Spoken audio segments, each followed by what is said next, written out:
Hey, this is Dirty Duke Durango, and you're listening to WPOV Wrestling.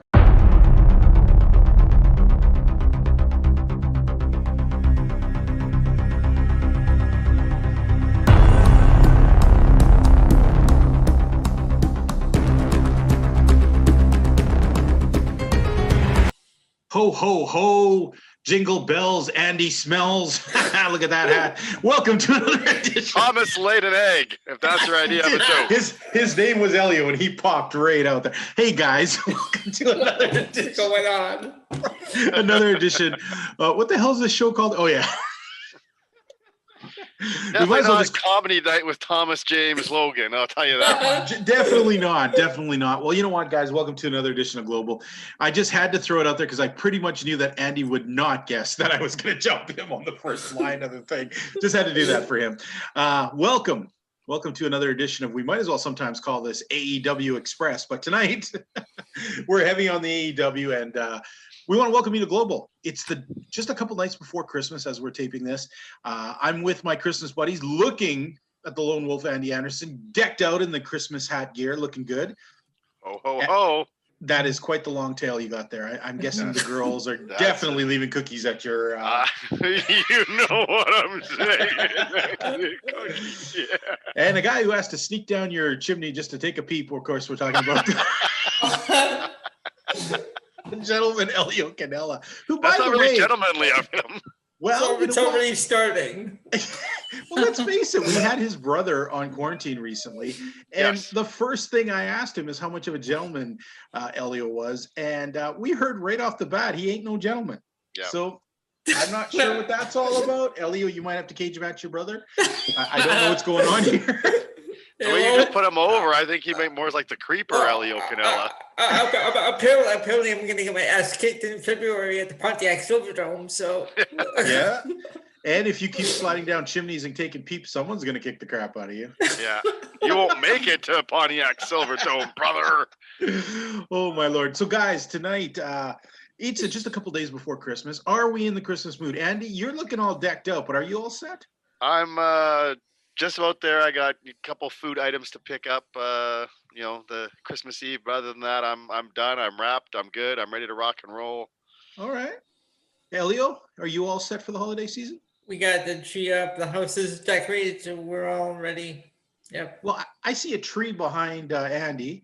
I see. No, my tree's upstairs. Well, I see if you look over here, there's a Santa on a window. I'm seeing a lot of white, Andy. Elio, is this like an Italian thing? You just go plain for?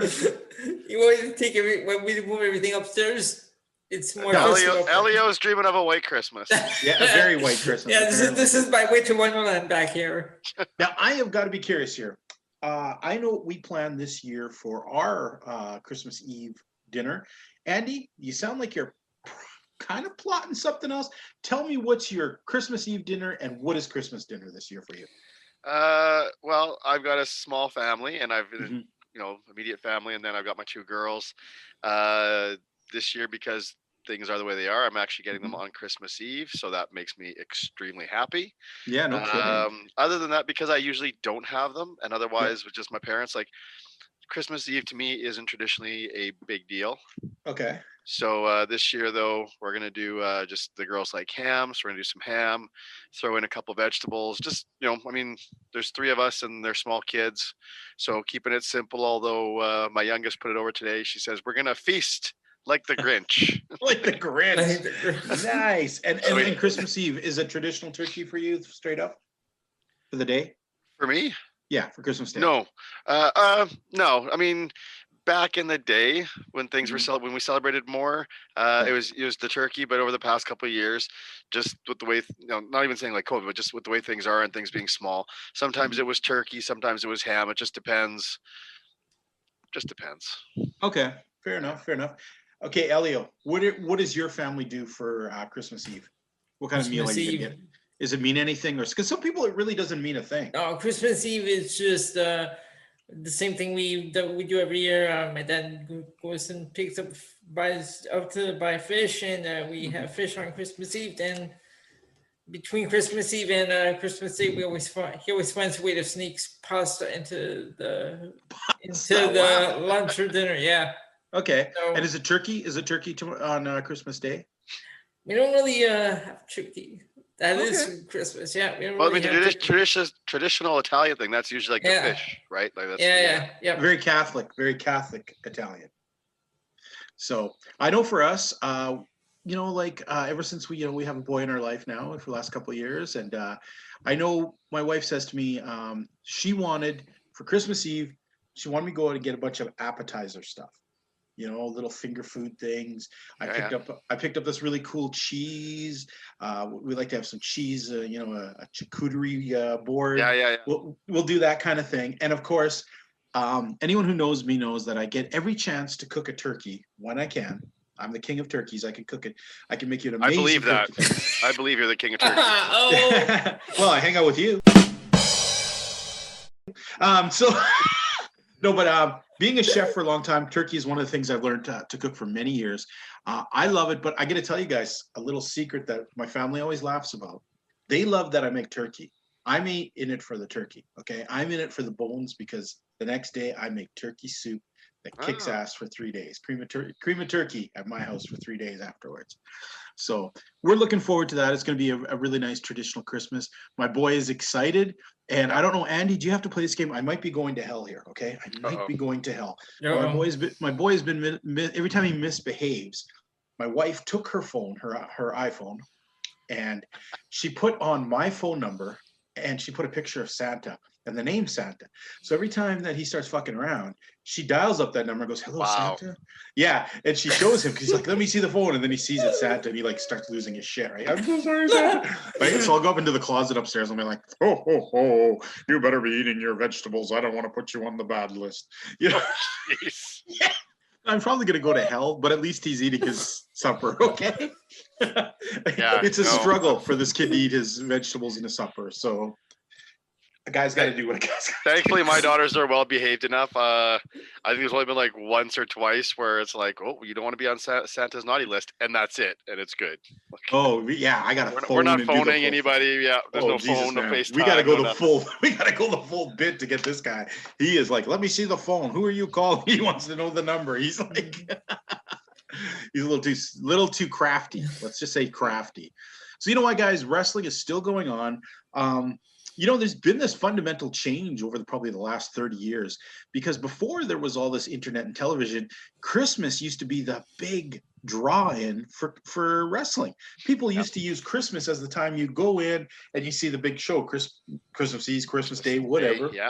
Today, that's unheard of. Every minor company I know, every indie company will close down from like the second week of December and not open till like the second week of January. Yeah. So this is a whole different thing. I kind of miss that idea though. It gave you that feel of like the big things coming. You know what I mean? Yeah. So lots of big things going on. We're gonna get into AEW today. It was a pre-tape show.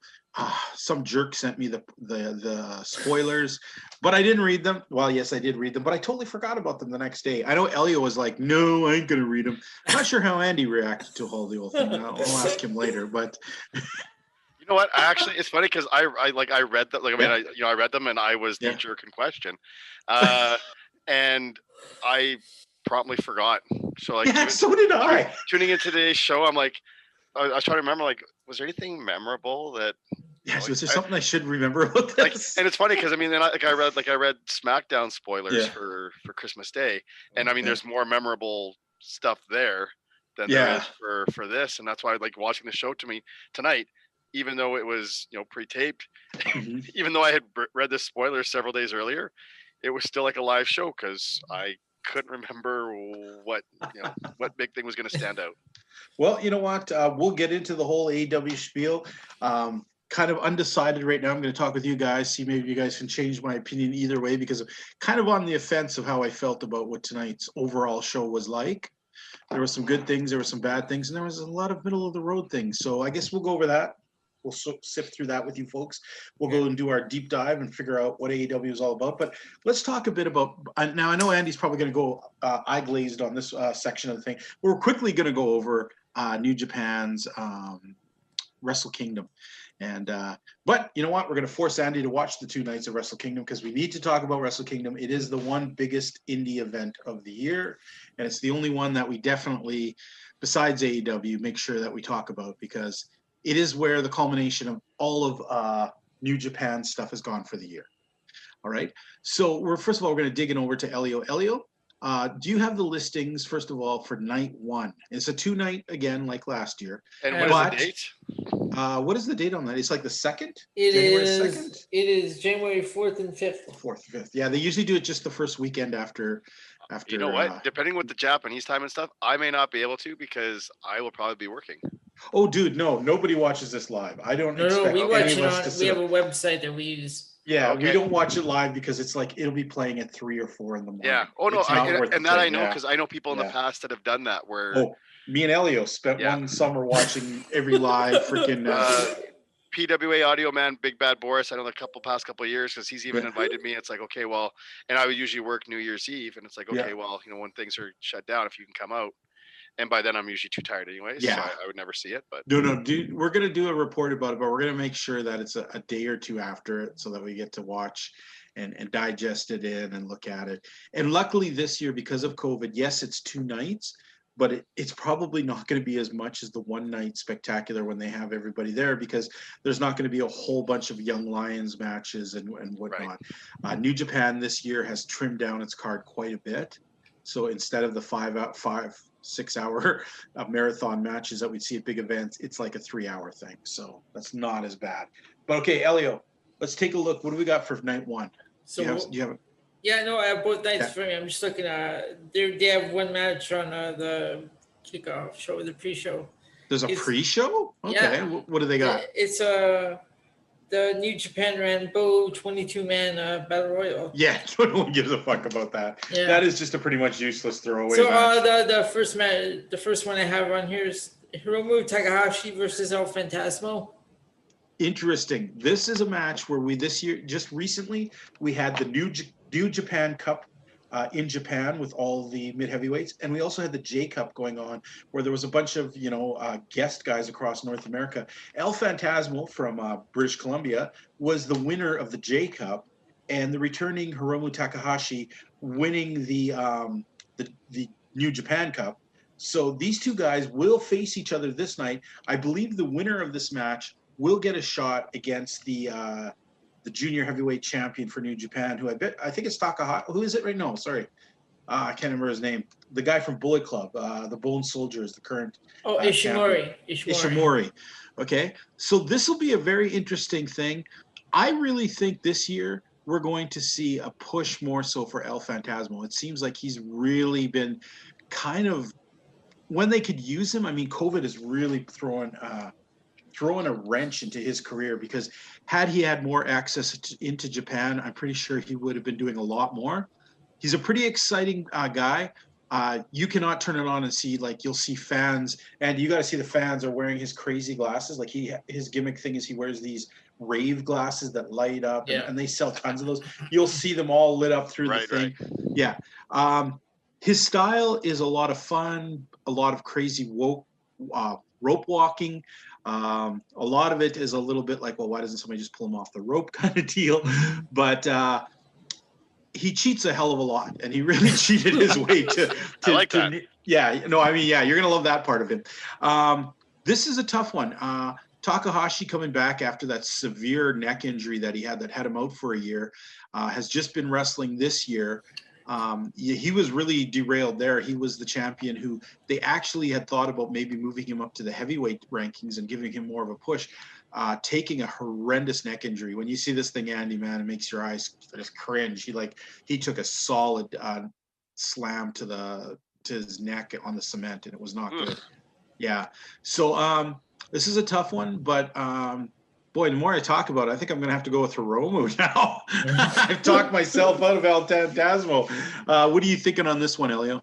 Who's going to go on to fight Ishimori? I don't know. I'm gonna go with the El Phantasmo. Sounds fine. Okay, next match on the card. So next match, tag team match for the IWGP Tag Team Championships. The Dangerous Techers defending against Gorillas of Destiny. Okay, tough match. The Dangerous Trekkers. It's got to be Trekkers, isn't it? No, it's Techers. It's T-E-K. Tekkers. Okay, Yeah. okay. They've got some of the most ridiculous names, but you're looking at the team, the team of Zack Sabre Jr. and I'm drawing Taichi. Yep. Okay. Two guys who you should not think would work well together. But Taichi is coming off a year where he's really upped his game. There used to be a time that every time me and Elio would see his name on the card, we'd be like, oh, fuck, this is going to be some terrible, boring-ass wrestling. He's really upped his game, especially through the last G1. Yeah. He had some impressive showings, and I enjoy that. It's good to see him evolve up. However, the Guerrillas of Destiny, I mean, multiple tag team champion winners. They win a tournament to get in here. I'm going to go with the Guerrillas of Destiny. I think they need this more. Once again, New Japan really has got to establish some kind of tag tournament or tag team division. Basically, it's the Guerrillas of Destiny versus whoever they throw together as a team against them. Yeah, Elio, who do you think's going? I'm going with the Guerrillas of Destiny on this one. All right. Next match? Then we have for the United States Championship challenge right certificate, it's Kenta versus Satoshi Kojima. Okay, it's definitely going to be Kenta here. Kochi Kojima, I mean, Satoshi Kojima is getting up there in age.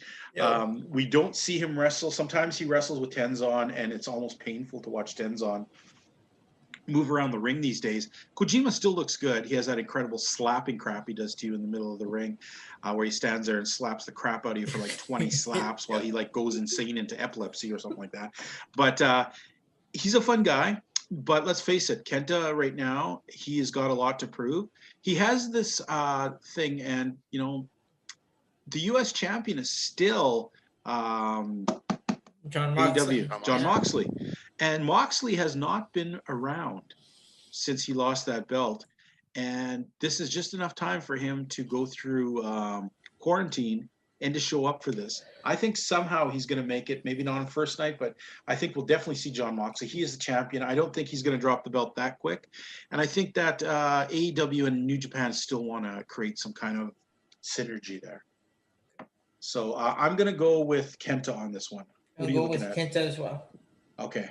Next match? All right, next we have Hiroshi Tanahashi versus Great Okan. Wow. This almost falls up there with Who the Fuck Cares? Is that your pick? Yeah, you know what? I'm actually going to pick Who the Fuck Cares. I really don't. The Great Okan versus Tanahashi. Tanahashi, they're booking so badly. It's like they're trying to bury this guy. And Okan is, yeah, I'm sorry. I don't give a fuck. What do you pick, Elio? Oh, like you don't really care. I mean, obviously Great Okan is going to win, but I don't care. Okay. I'll just go with Okan. Okay. Coward. Next. What? Nothing. I'm not just being a dick. Yeah. You've met me, yeah? Okay, next we have Kazuchika Okada versus Will Ospreay. Ooh, Okada versus Ospreay. My goodness. It seems like Ospreay, he's made a full-time commitment right now to New Japan. Okada, though, is like the perennial best. Like, this guy is like the best wrestler in the world. Boy, tough one. You know what? I'm going to go really weirdly here, and against my better judgment, I'm going to go with Will Ospreay. Okay, I'm going to go with Okada.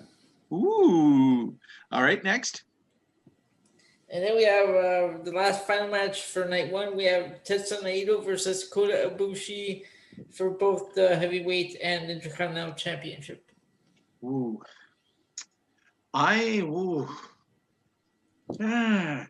This is a really tough one because the winner of this match has to defend that belt, those two belts, the next night against Evil. You know what? I'm gonna. Boy, this is one where I'd be scared to put real money on because this could go either way.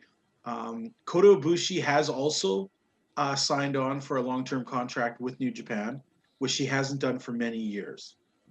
You know what? Fuck it. I'm going to go Ibushi. I think Naito has not had a very strong group of defenses, and I think Ibushi is the one on the rise. What do you pick? Okay, I'm going to go with Naito. I'm sticking with Naito. Fair enough. So that is night one. Night two, Mm-hmm. The first two matches are not announced. Okay.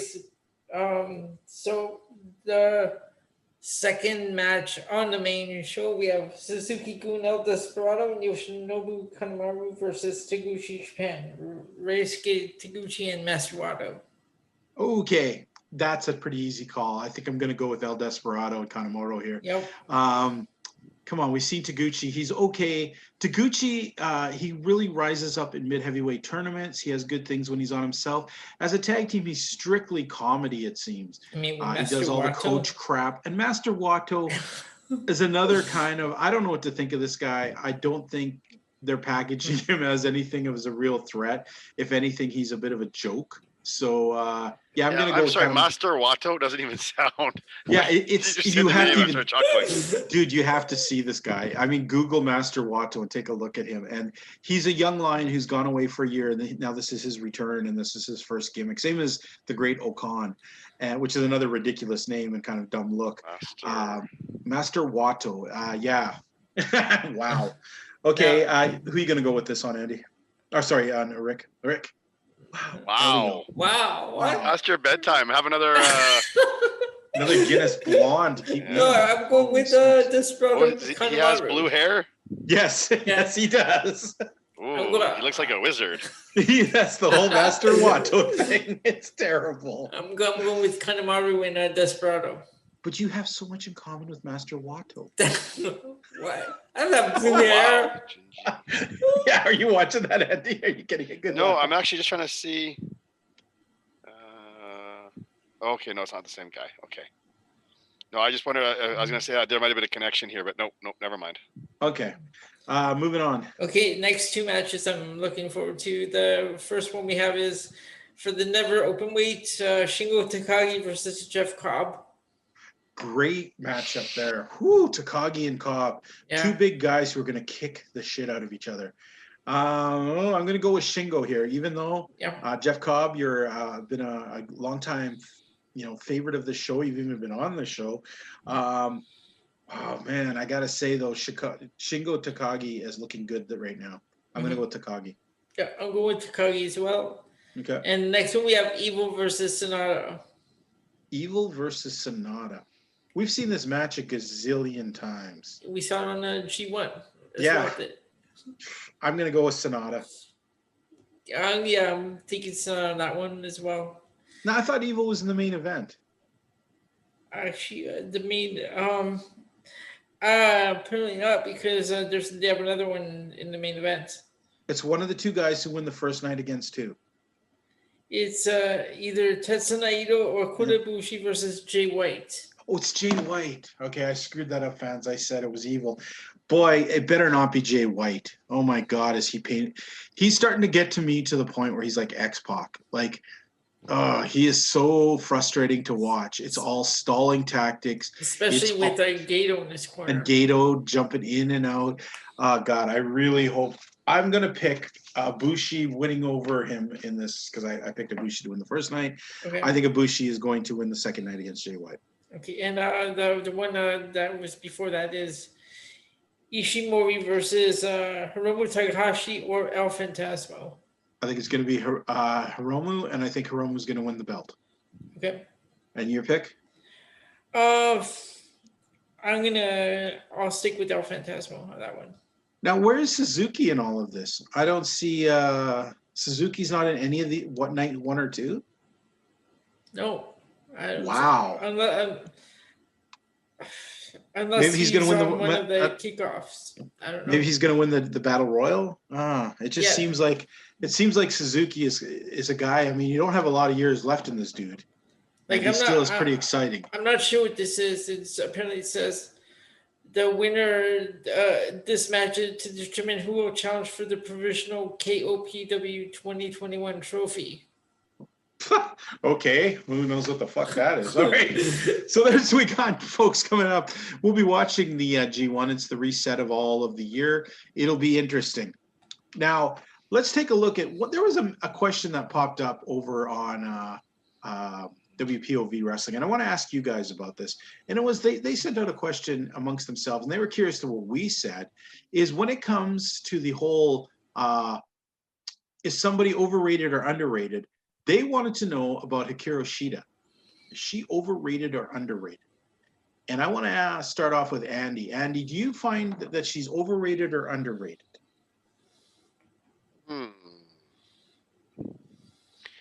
It's tough for me to say because I don't really know her beyond AEW. Mm-hmm. So like, I don't know for the discussions we have and for the sites that I read, I don't read a lot about her. So to me, I don't, you know, I don't know that I can give a fair answer to that because she's there, she's the champ. I mean, I see things like, you know, me personally that I would like to see improved upon, but like I don't, and it's tough with that women's division too. Yeah, she is definitely a bigger fish in a very small pond. Yeah, like if she was, that was one of the things after watching even the TLC pay-per-view and watching the women's matches there, and it was refreshing to like how good they were. Yeah. Is that for somebody like for her to be there, it's like, okay, well, I could see where, you know, knock on wood, she was utilized properly, but she'd have more opportunities to showcase more and do better in that type of environment. So yeah, I'm going to kind of eke my way out of this one and not really give you an answer because to me, I haven't heard a lot of hype about her. I just see what I see, and she's pretty good. But all right, well, I got to agree with you in one sense. Is like the women's division has been so poor in AEW, and when they first made her champion, I'll tell you, the first week or two when she was champion, I'm just like, oh, what the fuck are they giving it to her for? She's this unknown Japanese commodity. She's done a lot of Stardust stuff, I've heard, but I don't know. I've never seen her before. I've never even heard her name before, and I follow women's wrestling a lot. However, as the weeks went on and she defended her belt and wrestled so many poor women wrestlers, it was obvious that she was elevating a lot of the people. She was the one making the matches. She was the one who made it credible. I think she's underrated because just for that reason, she doesn't have really good opponents to show you how great she is. She has these mid-ass opponents who show you how good she is, but not enough to get her that extra level. I mean, yeah, wouldn't it be awesome to see her in the WWE facing some of the great women competitors there? I think she would run with them and shine with them. Yeah. You know, she won me over. I'm pretty critical about women wrestling. And when she first started, I had no idea who she was and I wanted to shit all over the whole pick. But as weeks went by, I was like, this chick is probably their only credible real women's wrestler competing right now for this whole division. So I'm going to say that she is definitely underrated because people don't get to understand how good she is because the fact is she's in there with so many poor wrestlers. Right. All right. What do you think, Elio? I'm gonna say she's underrated as well because like you just said, with this women's division has been terrible. Some of the matches that she's had haven't been like best because of it's not her, it's the opponents that she's facing have not been great. Well, you know what, guys? One thing I got to say is crazy. I was really bored, and I must have been really bored, is I actually, okay, and let's face it, I'm not going to say I sat and watched the entire thing. I actually skimmed through it and tried to find things to keep me interested through AEW Dark, okay? It was a long, grueling trek, even on Fast Forward.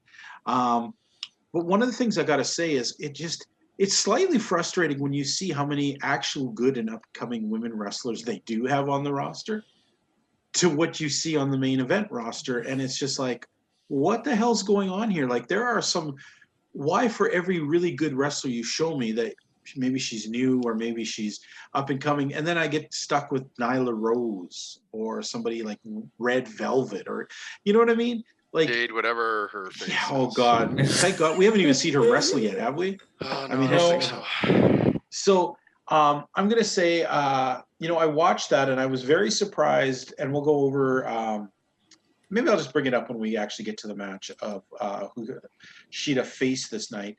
But I got to say, folks, if you want to check out some good women wrestling, some up-and-coming good wrestling, we're not talking top-tier stellar, but we're talking about some women who you can see here and go, hey, that person has potential.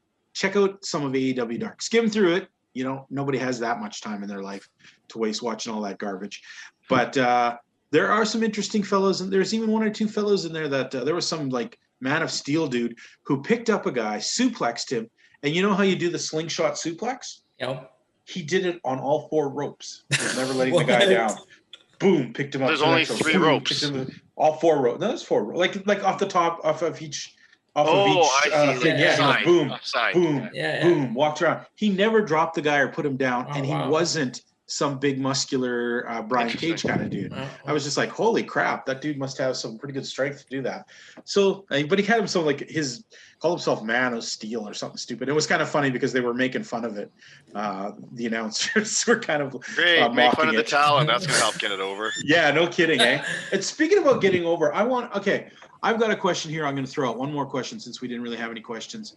And I want you guys, your Actually, honest hold on. opinion. So before Yes. going back to Sheeta, we said we Yeah. hadn't seen anything from her outside of AEW. She was, I was looking it up. She was actually in Shimmer back before AEW. She was part of Okay, Shimmer. I Yeah. don't recall ever seeing her. So obviously I wasn't paying enough attention. Yeah. He didn't stand But, out enough. Yeah, at the time, I guess not, eh? I got a question about you guys because there are some concerns I've been reading about, hearing about, and seeing about. And we've talked about this guy before, and we've kind of wrinkled our noses and went, "Oh, really?" But I want to know what you guys really think of the way this guy does his job and who he is. And I want to talk about Excalibur, the ringing out the what is he, Commentator? play-by-play? Yeah, I guess he's the color man. No, he's got to be a play-by-play because he knows all the stupid facts and he sits Yeah. there. First of all, Andy, what do you think of this guy? And first of all, I want to preface this by saying we had a whole thing about him when it came out, those films of him using Right. some extremely horrible language against African-American wrestlers. Although he was allowed for his defense, right? That was something that had been talked about. Yeah. He was allowed to use it Yeah. or whatever. And Yeah, he was given permission by the guy to Yeah. do it. Yeah. And I know Rick Serrano III, he really came out and was very angry about the whole thing. Yeah. And but just from what you've seen and the way the guy talks and carries on, because I saw a few things last week that stuck in my craw, and I didn't really talk about it last week, but then everybody else started talking about it too. So I wanted to go over some of that with you guys. Right now, what do you guys think of Excalibur? I don't mind him. Okay. He's like, to me, he's there. Like, he doesn't stand out. Like, Mm-hmm. he doesn't stand out either way. He doesn't stand out like, this guy doesn't belong here. Mm-hmm. But also, it's not like, oh, this guy's, as far as like the team goes between Jim Ross, Shivani, and him, it's not like, well, he's, the top of the pack and the other two are trailing behind. But like, I don't know. I don't mind him. Okay. Elio? Wait till you cough, motherfucker. So yeah, for me, he's just there. I don't have a problem with him.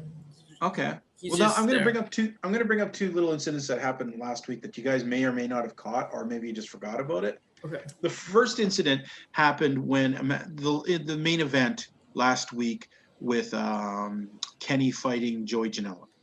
Okay. And during the match, now if you guys have noticed this, and a lot of people have been talking about online about this, is the whole point of guys who do the play-by-play is to build up the talent, to build up the angles, to build up the stuff. So everything you're doing is kind of on an upward motion, and you're trying not to deflate any of that, right? Because that's the worst thing you can do. You start a story and then you say something that makes everyone go, oh, that story's stupid or whatever, right? So one of the things they have been doing, and this is over 3 companies now. You've got over AAA, you've got over Impact, you've got over AEW.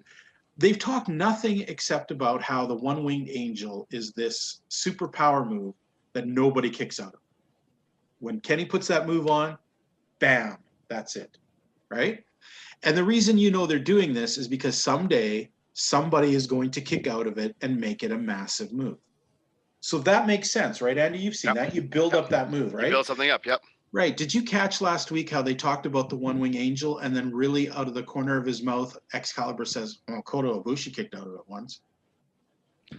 Out of nowhere. Cuts down this whole story from a guy who 10 years ago in a company that nobody watches, DDT, featuring a wrestler who's not on the AEW thing, and yet as they're trying to build up this as the super move, Mr. Smarty Pants has to say, oh, wow, hey, Kota Ibushi kicked out of it. Yeah, I didn't even catch it. I must have missed that part. Now, the problem with that is if you didn't catch it, awesome. That's good. But if you did catch it and you're a new fan, and you're watching this and you're thinking, well, I guess somebody did kick out of this move. That move isn't that great, so somebody's going to kick out of it someday. Kind of undercuts the eventual person who's going to think. Hopefully it fades out. Hopefully nobody kicks out of it finally for the next while. I bet you for the most of the audience that watches, it wouldn't even matter. But wouldn't you be pissed if you were that guy? If Andy Anderson had the move that you were prepping as the thing, and then out of the corner of the mouth, Mr. Smartass has to kind of kindly say that a wrestler from another place did in fact kick out of your move. It just kind of undercuts things. It's not the job of the announcer. No, I'm not disagreeing with that. I agree with you there. That's, probably not the best thing to do, but at the same time, and I talk about it all the time, in today's day and age of everybody's short attention span and everybody's short memories, you know what, a month from now, someone's gonna kick out of it, and people are gonna be like, oh yeah, but remember Kota Ibushi? That's what Excalibur said. People aren't gonna be doing that.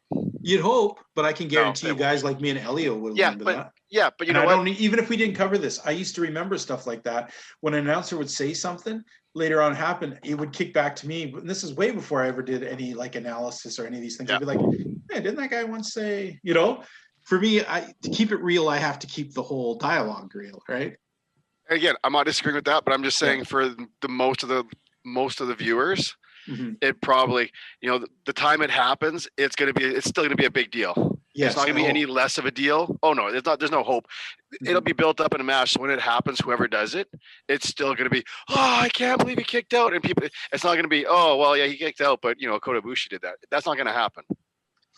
Okay. I mean, you'll remember, Elio will remember, people, but that's not going to take away from when it happens, is what I'm saying.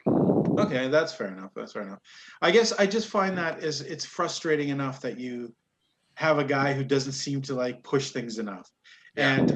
And the other incident was a kind of dumb one. I guess it went back and forth because I know at the time Don Callis had the thing, and maybe he was trying to undercut Callis's thing, but it just seemed like it reminded me of Matt Stryker. Do you remember when Matt Stryker used to do the things? And at first he was kind of cool, but then after a while he was saying so much crap that you were just like, shut the fuck up, man. Like, who cares, And I think that's party pants. Yeah, and that's like when he had. Yeah, and that's what happened when Kenny did some move and he's like, Don Callis called it by its name, and then Excalibur felt like he had to correct him and say what the name of the move was exactly. And it was just like, I don't know. Yeah. And I guess I'm just finding him frustrating. Like, he's starting to become to me in the Matt Stryker character where he's just not worth the extra dumb shit he's saying right now. Right. Yeah. He doesn't have enough personality to be the guy you're going to miss, but he's being annoying enough. Yeah. So I just wanted to bring it up because I was wondering if you guys were starting to feel that. Good. Okay. Yeah. But now you're going to keep it on. Maybe, or it could be like the spoilers. And like I said, I could just as soon forget it by the time next week rolls around, unless something pops up that you actually, I'm like, oh, I mean, like to me, there's other things that stands out with the commentary that we'll get to when we talk about the show. And it's not Excalibur. Yeah. Fair enough. All right, you know what, folks? We're going to take a really quick break here. When we get back, we're going to get into some AEW because we got to see the show tonight. What do they call it? Some Christmas bash? Some holiday bash. Holiday bash. We're going to get into the holiday bash, and let's hope we had some fun. Before we go over there, Elio, tell people where they can write in and ask us questions, put in their own questions, ask us to come tackle something. Where would you do that? So you can write to us on Facebook at Wrestling POV Podcast, Instagram Wrestling POV1, and Twitter at Wrestling POV. And you know what, folks? We are one of many shows on the WPOV network. There's Us Global. You can find every Friday. Yes, Friday. Where we go into AEW. We do a deep dive. We talk about a lot of independent stuff. Features me, Elio, and Andy. Then we have on Saturday the granddaddy of them all, the WPOV Wrestling, featuring Rick Serrano, Tony Diaz, and Elio, what the fuck, man? Why are you over there? Why are you over there every week? What's going on, man? You got nothing else better? He's almost kind of pulling like a New World Order kind of thing, eh? He's kind of sneaking over there. Yeah, what is that Say all about? Hello to the gentleman. I don't know. That'll be a tribute to his brother. That'll be a tribute. A tribute to your brother and his Razor Ramon impersonation. I'm not a heel or face. I'm a tweener. Yeah, you're a tweener, all right. You know what? I'm almost gonna I'm gonna make Joe watch the show, and we're gonna replace him, like place you with him. You know, we'll have a Canella. It might not be Andy's son, but at least he won't be a traitorous cur who goes between all the shows. Anyways, you can find those shows on Saturday where they tackle everything in the WWE. And you also have a special show that we do every Monday. I know it's become a really fun time for me and Andy where we get to really sit down and talk some really cool wrestling stuff. It's not all just gimmicks and stuff. It's talking about the things that really interest us in wrestling and how other people see it. And that's a chance for us to learn and talk with other guys about it, veterans, up-and-comers, men, women, you name it. Everybody. And that's WPOV Quarantine, which you can find Tuesdays on this network. And we do a show called Aftermath, which you'll find after every big major pay-per-view, which features one of the 5 or 6 of us talking whatever we just saw. So, and by the way, I want to send out a congratulations to Andy Anderson, the first winner of the WPOV. The reigning, defending, undisputed WPOV points pay-per-view champion of the world. Yeah. And just think, and I'm here on our show right now. And I'm the champ.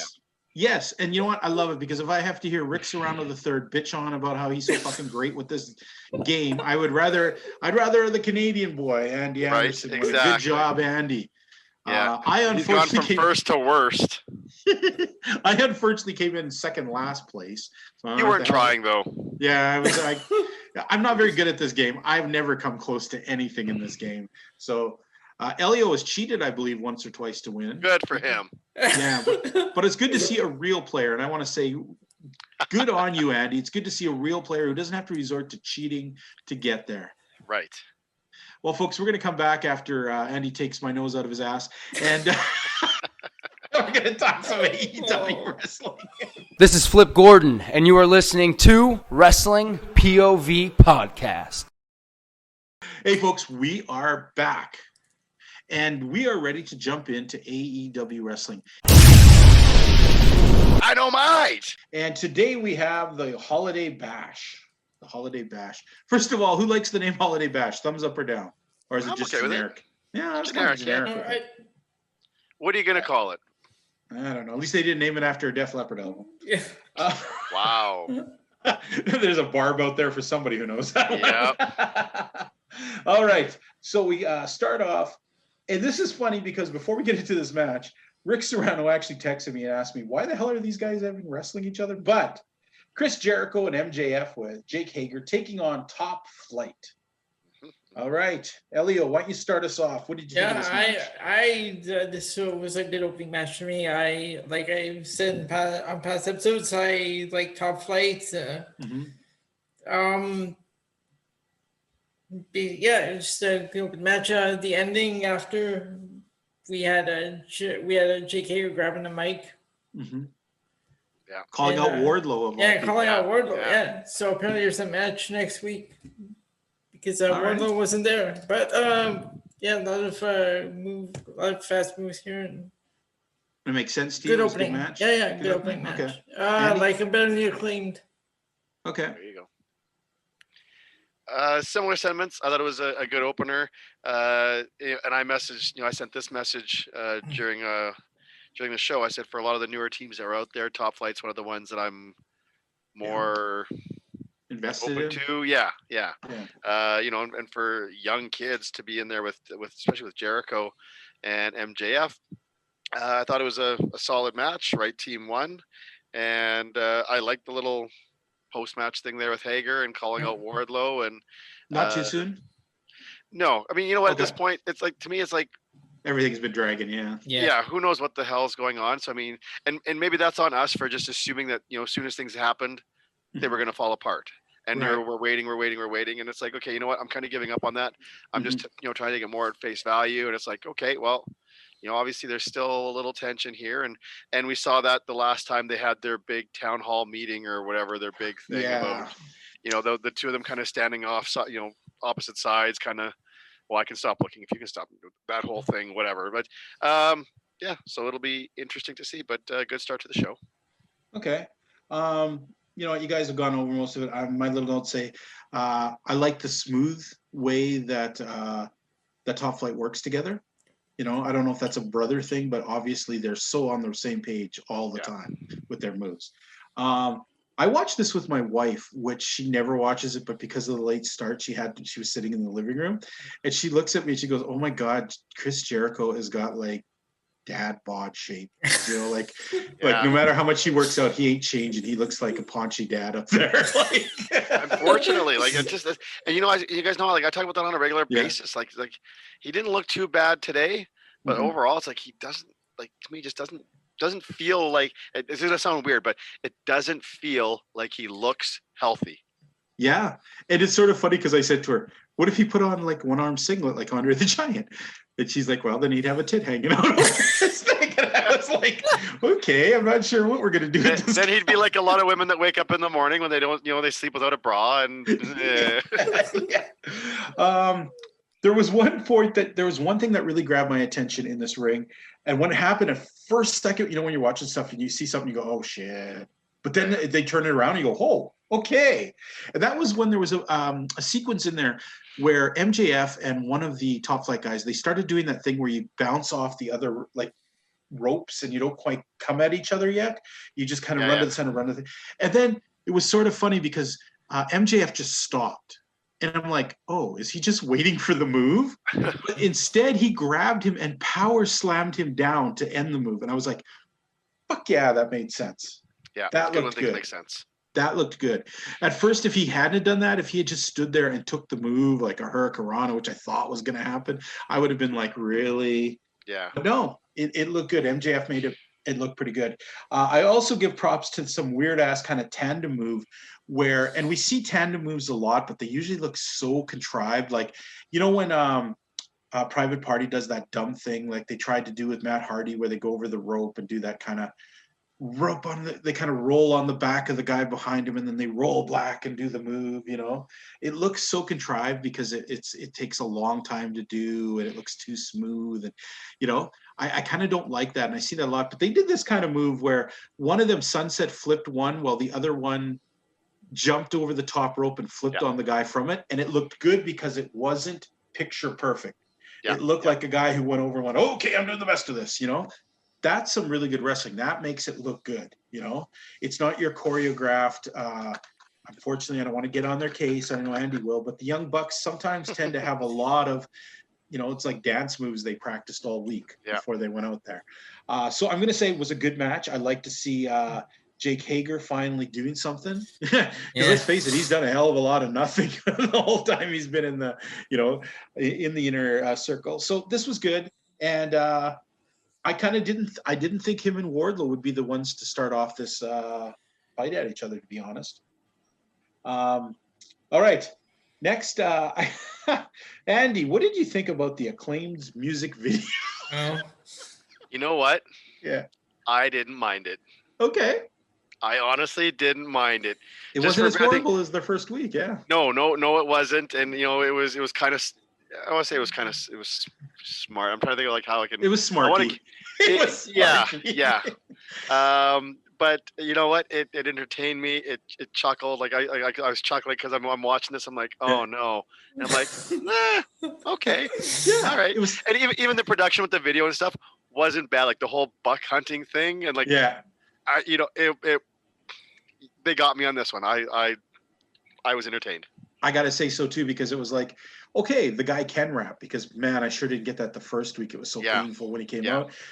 This wasn't so bad. It was kind of interesting. It was shot like, I swear to God, I was back in high school in the late 80s watching like some, goofy band doing like some Canadian rap group doing some goofy song or something. So I bought into it. I was like, okay, let's give the Acclaim a chance. I had to go back and watch it again, so like, because I'm like, oh, I didn't get it the first time. Then I went back and watched it. I'm like, okay, it's not that bad. Well, let's be honest. Elio's already gone to iTunes looking to see if he can find it. He's already bought it. Not even looking. He bought it. What? He's going to be walking around the house with his headphones. It's his new ringer. Okay, well, let's give that one a pass then. Tony Schiavone and Sting. Wow. What a whole lot of nothing. You know, I'm it's sorry, so in my much. mind, I'm going to say this. It's like he came out and we got to see Sting and people got to yell, but he really didn't say anything. He didn't really get to do anything. And I got to tell you, man, Tazz and his group look like pussies worse and worse each week. You know, now they backed away from a guy, a 61-year-old man with a baseball bat and a skinny little dude with a skateboard, chased off two giant muscle men, one really good wrestler, one up-and-coming wrestler, and a Partridge in a pear tree. yeah, that's about the nicest thing I could say about Tazz. But wow, do they ever look like puss wusses here? Plus wusses. Yes. Andy, what did you think of this whole thing? Yeah, it it was a Tony Schiavone Sting moment. He got to do a Dustyism. My two issues with this, okay, three, because I mean there wasn't much coming out of it, as like you said, as far as Sting went. Yeah. Yeah, Team Tazz. Stark's doing I almost said Tony Stark. Ricky Stark's doing the promo was good stuff. He's And a good even promo after guy. he the fact they let kind of him do most of the talking was a good thing. And then even afterwards, he was trying to kind of go Sting there. He was kind of like making some faces and stuff. And I was like, Kate, like I'm okay with this. Tazz, yeah. But the other thing for me, Darby Allin is not a big guy to start with. And to me, it's like one of those things where, hey, he's the face of TNT. Don't forget that. You got to try and mask that. And I think WWE usually does a good job with camera angles and ring positioning to minimize guys, where there's a sizable, like even Rey Mysterio Jr. can look half decent in WWE. But Darby Allin, first of all, with the wide shot, standing next to Sting, or whatever, 5-6 feet away, he looked like a beanpole. He looked short. And the other thing, and he does this from time to time, where, and I don't get it, because to me, one of the things that I was always taught is like you want to always try and make yourself look bigger in the ring. And so when you're not a big guy to start with, and you do that thing where you kind of squat down, yeah, you make yourself smaller. look tiny. And I just drove me nuts. And I think there was something else too, because I remember one of their camera angles, I'm like, oh, that makes them look really like small. And yeah, the fact, like you said, like Team Tazz is backing off from a 61-year-old, and this guy that's, I mean, you say beanpole, I'm gonna try to be nicer, and he's just not a big guy. It's like, really, what is it, like 5-on-2, 6-on-2, and you're backing. I was like, oh, like I don't care how you try and disguise that we're gonna take the high road. No, it just, yeah. Yeah, they're gonna live to fight another day. Yeah, no. And Brian Cage was wanted to fight or something. Horrible as usual. He's like, I'm ready now. No. Come on, Spike. Let me out, Spike. Now you brought up a good point, Andy, was the whole way that people look and are presented. And we got a trouble here is they've got to do something about Tazz, because everyone knows Tazz is extremely small. And when he's standing out there and Brian Cage looks like he's not that much taller than him, then it automatically makes you think that Brian Cage ain't that big of a dude. Yeah. And that's problematic for them. I don't mind his promos, Tazz. Yeah. But once again, this whole begging off like this stuff is ridiculous. They could have at least crashed the ring and be chased off. Might have been a little bit better. Yeah. Because at least it makes a little sense. Or you send in two guys, or like you send maybe Ricky Starks and Will Hobbs or something, go try to take it back, and like whoa, they back off that way. But to just we'll take the high road. No. Then why did you come out for in the first place? Yeah, just a waste of time. And the whole segment was a waste of time, because Sting absolutely did nothing. He did a funny imitation, and did the funny imitation of Dusty Rhodes kind of take away the scariness of Sting at all to you guys? Did it make him look like, did it make him just seem like a goofy guy, or did it make him, or was it just nothing really? Even from his last promo, like the way Sting looks, versus the way he talks, especially now at this point, to me it's not there's no mystique. That's Sting. We're happy he's here. We accept it as that, but that to me, that's the equivalent. If we talk about Sting being as close as you can to the Undertaker's equivalent, Oh, yeah. Undertaker, but you know what I mean? Just kind of like Yeah. that dark. No, I get it. The Yeah. character with the mystique. That would be like Undertaker to me. That would be like if Undertaker went out into the ring now as Undertaker and spoke like we see Undertaker, through all these specials and all these behind the scenes things. If he was going to talk like Mark Calloway and look like the Undertaker, it would just horrible. And that's what I find. Like here, it's like you see the character, you see the mystique of Sting, And then he talks. and then it's Steve Borden. Yeah. And I remember saying to my wife, I was like, man, I wish I could get a house coat like that. I was like, so cool getting out of the shower. Because unfortunately, he's kind of, his mystique has gone to that point where it's like, oh, nice house coat there. Yeah. Out of makeup. I wish, I get it. It's just not my thing. Like I still, if they're going to present him like this, then, he shouldn't be, he can talk about, back in the day, how he was given an opportunity, but he didn't need to name drop. He didn't need to do the impersonation. Okay. He just said about, there was a time, back when the up and coming Sting went, this happened, I was with the veteran or something, and now I'm here and I'm kind of like paying it forward or something like that.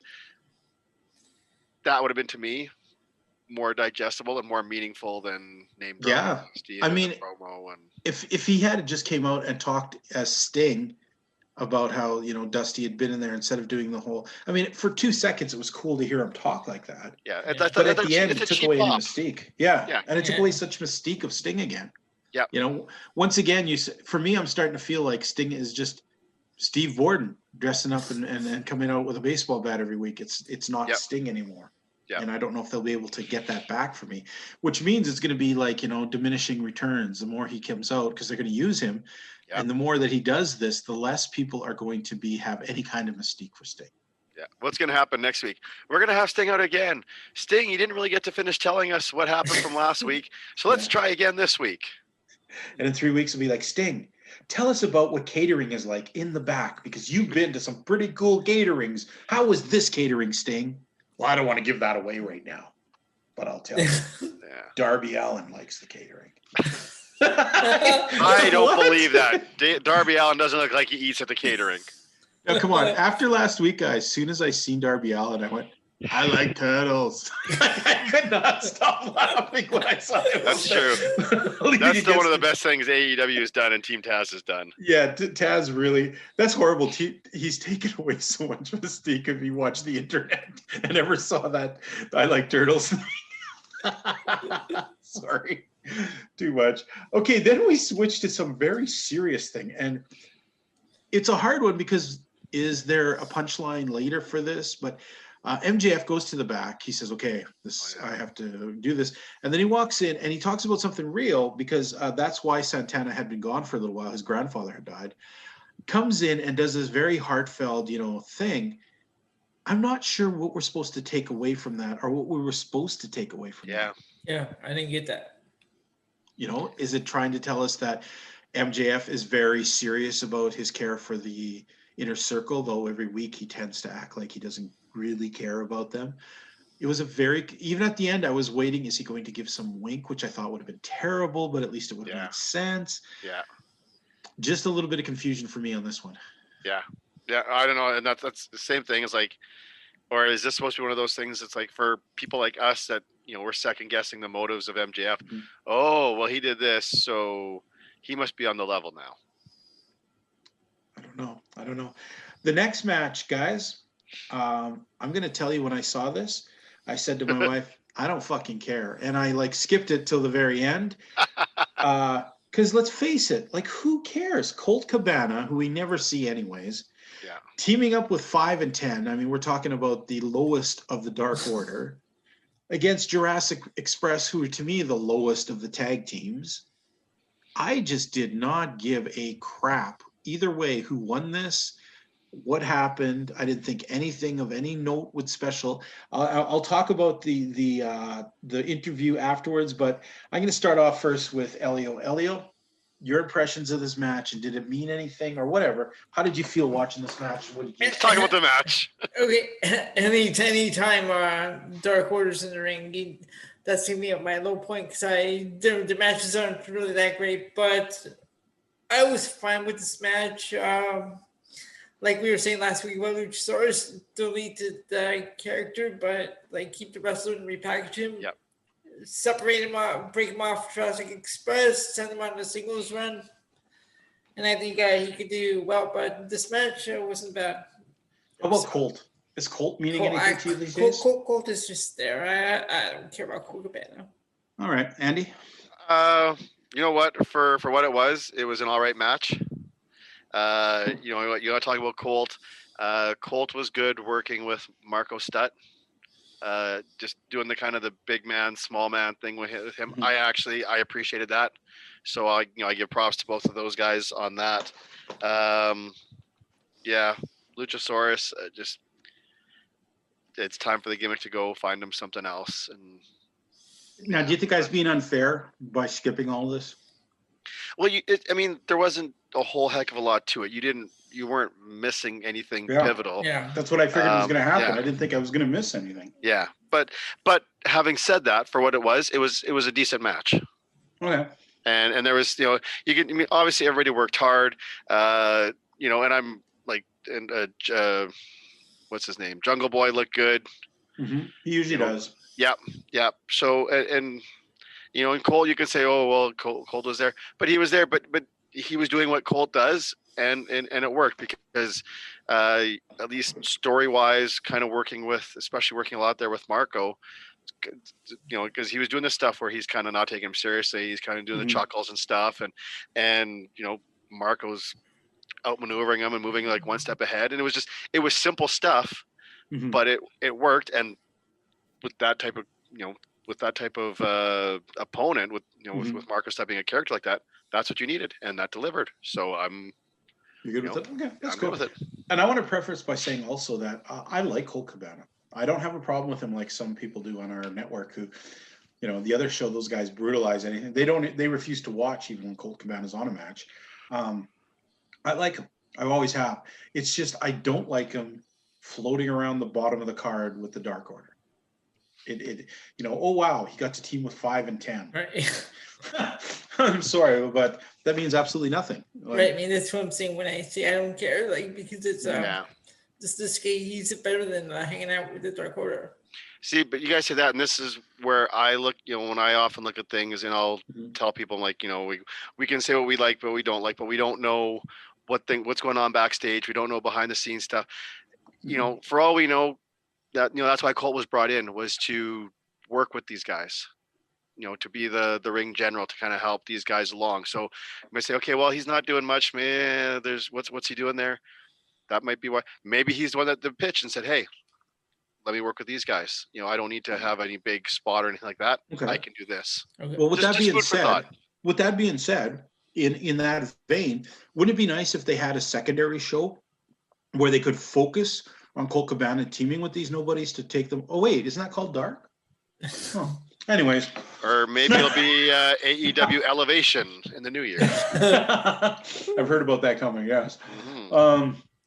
Okay, then Tony Schiavone gets in the ring to interview Jurassic Express, and boom, just as they start talking, FTR pop up on the screen. FTR threatens to beat the living snot out of them coming up. Tully Blanchard wakens up out of his coma and actually speaks, which I really liked. I was fine with this. I was really fine with this. I enjoyed this a lot. And just the comical look of 5'1" Marco trying to rip through the ropes as everyone's holding him back was ridiculous and yet somewhat funny and enjoyable. Guys, what did you think of the promo from FTR? Basically what you said. Like it was fun. It was, and Marco's reaction with Tully, like that was laughable. But it's good though, because you know what? If they don't do anything, then we're almost gonna be sitting there going, well, geez, guys, like sell it, like do something. Yeah. So it's kind of almost you're damned if you do, damned if you don't. True. So the fact that he was kind of like, he wanted to. He was incredibly feral, which was pretty fun. And feral's an awesome word. Like, I think just that was good. So it was a good little segment. All right. Speaking about segments, boy, I want to love these segments more, but I'm very on the fence of this. Alex Marvez comes up to Kenny Omega and Don Callis in a hotel lobby. And I say I want to like this, but every time it just seems something's missing for me in Kenny Omega's delivery of what he's trying to do right now. I don't know what it is. Props to that crazy jacket. I told my wife I wanted it. She told me never in this world would she ever let me wear a jacket like that, like Kenny's. What did you get out of this one, Andy? I didn't mind it. And maybe this is just me and this is the little things, but like I chuckle where we first get to them. They're all wearing masks. And I understand, for the purpose of a promo, Yeah. but it's just funny that they're all wearing masks. And then it's like, okay, Don's going to speak, takes off the mask. And then it's like, Kenny's going to speak, takes off the mask. It's like, wait a minute. Isn't that why you guys are supposed to be wearing masks in the first place? Or like maybe Don, if you're going to do it while you're talking, then like once you're finished talking, then put it back on. Like, and again, I get it, but I'm just saying it was one of those things, and it's just with the way the world is today. Yeah. It made me chuckle, like almost like, well, if Alex Marvez can talk with like, not Yeah, that if he can do talk, but he can do it. Please don't let him talk. But yes. Yeah, but no, it's okay, and it's always going to be tough. I mean, you guys joke about like anything coming up with the Young Bucks. It's like, oh, Andy's going to be like this, and that's kind of how I am with Don Callis. Like, I just like he's okay, but like I don't coming into the picture at this. It's tough. I mean, on the one hand, I get his role and coming into this picture, but at the same time, it's like Kenny Kamee can hold his own. Can he though? And I'm wondering because I can think back to the New Japan days, and it seemed like he did cool stuff. But then I remember he's speaking to a mostly Japanese crowd who probably 3/4 of them don't know what the fuck he's saying. So he does this kind of over the top stuff, but the over the top stuff right now for me isn't just not ringing right for what he's trying to portray. It seems to me, in my mind, he's trying to portray like he is this super cool, better than everyone champion who's really cocky and ready to fight, but he doesn't come across that in his interviews. He comes across as goofy. He's putting too much goof into it. And I get how that works in New Japan because just the translation and whatnot. Yeah.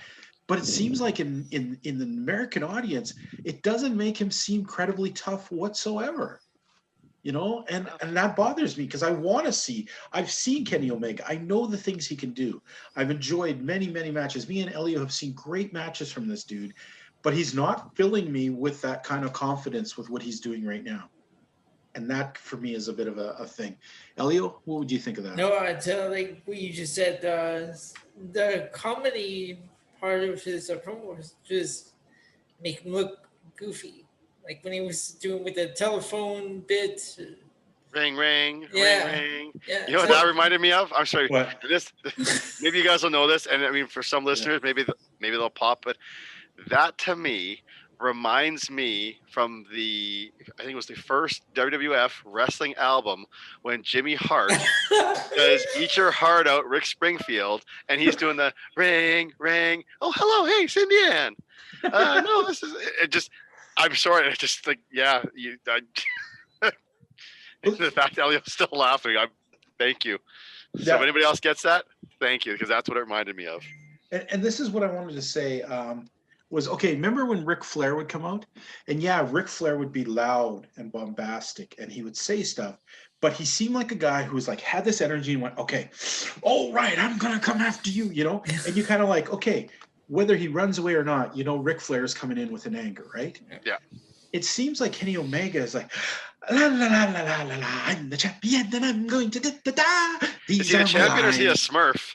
That's You're almost la la la la la la. Have you ever listened? Go back and listen to his the way he talks. He talks like in almost a sing-song pattern, and I'm like, what are you doing, man? That doesn't sound tough or cool. You sound like a guy playing wrestling right now, and I that bothers me because I know he's a damn good wrestler and he can do a lot more. And it feels like to me that people are just not seeing it because he's not like seriously, guys, go look back at least 2. I challenge anyone out there to look at his last 3 promos, and listen to the cadence and the words he says, and you're just gonna go, oh, wait a minute. Okay. And I've been trying not to say, hoping he would change it. Sorry, go ahead, Nelly. If he's angry, he should sound like he's angry in his promos. He sounds like a guy who takes a breath and reads some lines in a sing-song pattern, and I'm not sure what that's about. I'm not digging that. It comes off as extremely phony because nobody with passion would talk like that. Yeah. And he's supposed to be the passionate world champion. All right. Maybe I read too much into this stuff too, guys. I might, and on the flip side, I might have taken it too lightly, and just because I'm, going to be a little bit jaded with Don Callis' presence there. Like, I gotta admit, Don Callis is pretty fucking distracting. I don't think he needs him either. Yeah. It makes him seem like where did he pick up this carny who he doesn't deserve to be in the main event? He's got he's got an indie card carny hyping him up, and it's like indie card carny. Yeah. All right. Next we move on to a match that I was kind of looking forward to, and I thought it was a stronger match, to be honest. The Butcher versus Pac. You want to start? You're shaking your head. Tell me about it. I enjoyed it right from the onset. Butcher's new look. Mm-hmm. I don't know if that was with the Butcher. To me, it almost felt like a bit of a nod to Abdullah, kind of with like the red and the black kind of pants like that compared to what he had. But I think it's night and day better than what he had before. Except one thing. Can I throw the one thing in there, Andy? Sure. I said to my wife, as matter as the cool and the things look, a big man should not be wearing capris. That looked pretty fucking goofy that he had for him to have the capri part of it. The rest of it, from that part down, was terrible, but everything else looked good. If they were actually like pants, then if they're like, like a full pant, yeah. I can see that, because even like, I don't know if you remember kind of like I don't want to say like my style, because like my style kind of tights are almost kind of like a bit like bell bottom-ish, but they're kind of like the wider. Yep. And I think you're right. Like if he, I'm okay. I laugh because I see what you're saying. Yeah. And I'm okay with it. But if they were also the full pant too, and they were still like that, I'd be. The full pant would have been awesome. Like, I love the colors. You're right. That looked great. Yeah. But when I see that kind of thing, it reminds me of skinny Japanese wrestlers that you see like from the old Ring of Honor days. Yeah, Sorry, go on. But no, they both look good. It was a solid back and forth match. Stuff looked believable. It was solid. It was good. I was getting a little worried. I think there was like 1 or 2 points in there when like the blade starts hopping up, and it just almost like seemed like a bit crowded. Crowded. A bit too busy. Yeah. And like to me, like that match didn't need it. Mm-hmm. But no, overall it was probably like one of the better matches on the card. This is also something where earlier in the show we talked about the commentary, like with Excalibur, and I said a point later on in the show. This is probably to me was one of the Eddie Kingston's best work for me with the commentary. Explain. Hang on, let's just see what I have with the notes here. Okay, no, that was for the end. I love how he respects the hell out of JR. Mm-hmm. I love how he craps on Tony Schiavone and the fact and he'll go along with stuff with JR, and I love, and it's so heelish. I love it because Tony will call him out on stuff and he no sells it, doesn't even acknowledge it. And it's like, man, was that awesome. So like that throughout the whole thing, I loved it. We've been worried on other episodes about like the direction of Eddie Kingston. Yeah. If this is the road that they're going with him with this, love it. I'm happy because it's entertaining and it's still like heelish enough for me. It was the same thing, when he got up from the announcers area and he's coming over. He's like, man, like Butcher, we gotta finish him. And then Lance Archer comes out and I love it. He does the 180 and he just doesn't even look back. He turns and walks back, and that was awesome. So that to me just added to it. And then, like I said, it was good for Eddie Kingston. It was good for the match. For Archer kind of coming out there too to kind of cause a distraction for the win. Cool. To me, that may have been the best match of the night. Yeah. Okay. Well, for me, most entertaining for sure. I also really enjoyed when he went back, he grabbed the mic, and then when Archer and Pac started kind of arguing a bit. He was like, look, they can't even get together. Like he flipped it right up and just went stirring right the pot. It. Just stirring the pot. Yeah, it was awesome. I love it. Yeah. Sorry, go ahead. No, this match was just what Andy said. This match was great. Eddie Kingston on commentary was one of my favorite parts of that match. Yeah. The only thing for me, and we talked about this, is perception. Is I wish Eddie would dress something that made him look bigger. He looks so freaking skinny going over to the commentator, and then when he came back and Archer came out, it was like, oh, he looks like a skinny little dude, you know, like there's got to be something to dress him up, to just make him, to give that illusion, you know. And I think that, even to accentuate the size and help to And a definite problem with AEW is I don't think they think those things through, you know. Yeah. Like WWE, you're right. If you can make somebody as tiny as Rey Mysterio look credible in size, you can do that with Tazz and with Eddie Kingston. Darby. Because I watched it with my wife, and the first thing she said is like, "Who's the skinny wildmouth guy?" And I'm like, "He's not skinny, but it was just the way it was looking." You don't do that. Professional shows, professional things, you don't show those side of people looking like that. There's things that can be done. So AEW, my God, don't let Eddie Kingston become like, you know, it undercuts him. If my wife, who rarely watches this, is just like someone else who just turned it on, all the great things we said about Eddie Kingston has now been turned into like Jimmy Hart. You know, he's just a little big mouth weasel. Yeah. And that takes away from what he's trying to do. So that was my only bad thing about that. Loved it though. I thought though Archer he looks so awkward lately. Like he just comes out and stands around, or is that just him as like a face thing or something? I don't know. I don't know, because he sure isn't acting like he's hanging out with those dudes. It's like okay. So okay, now this has got to be the low point. This has definitely got to be the low point. No. She is continuously the low point whenever they show this lady. Jade Cargill congratulating Brandy on her pregnancy and then demanding how she's going to beat her. What? Okay. Yeah. Oh, my goodness. And I remember looking over and I said to my wife, wow, she's got quite the boob job there.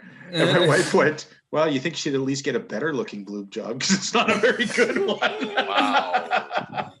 And I was just like, does she just look so plasticky, fake, and, you know, I don't know. She just, this woman is hitting, and I wish she would. I mean, the very first sight that we saw of her, I was like, wow, she might be something, right? Because she had that look, that pop. But she has just turned into like, she's right down there in the bottom of the barrel with Brandy for me when it comes to wrestling. It's get them off my, I don't want to see her, and I don't want to see Brandy. I don't want to see Nyla Rose, and I don't want to see Vicky Guerrero. Okay, they're the four worst shitty things, and Abadon is really getting close now after tonight. Of stuff that I just don't want to see. Why she end up in the book? Jade Cargill, yeah, I think, you know what? And no, I haven't talked about Abadon. Well, I haven't got to her yet, but let's talk about Jade Cargill here. Every single week she's been on, she has shit the bed, guys. I think for now, the less we talk about her, the better. So I don't even think she's deserving of the book. Good point. She's like the boogeyman. We give her power by talking about her. Okay, let's skip on. All right, Evil Uno versus Dustin Rhodes. Wait, what about the wedding promo? Yeah, okay, sorry, I forgot about that. My God, can you make Miro look any stupider? I mean, everything they show right now, like even the opening segment makes him look terrible when you watch the opening credits. And then today, just him in the background, his clothes and the way he's looking, I'm just like, dude. Remember from like the past 2 or 3 weeks, it looked like we were like, oh, this is good. He's getting to be a badass. He's looking to be solid. Yeah, that's gone. They erased all that today, didn't they, Andy?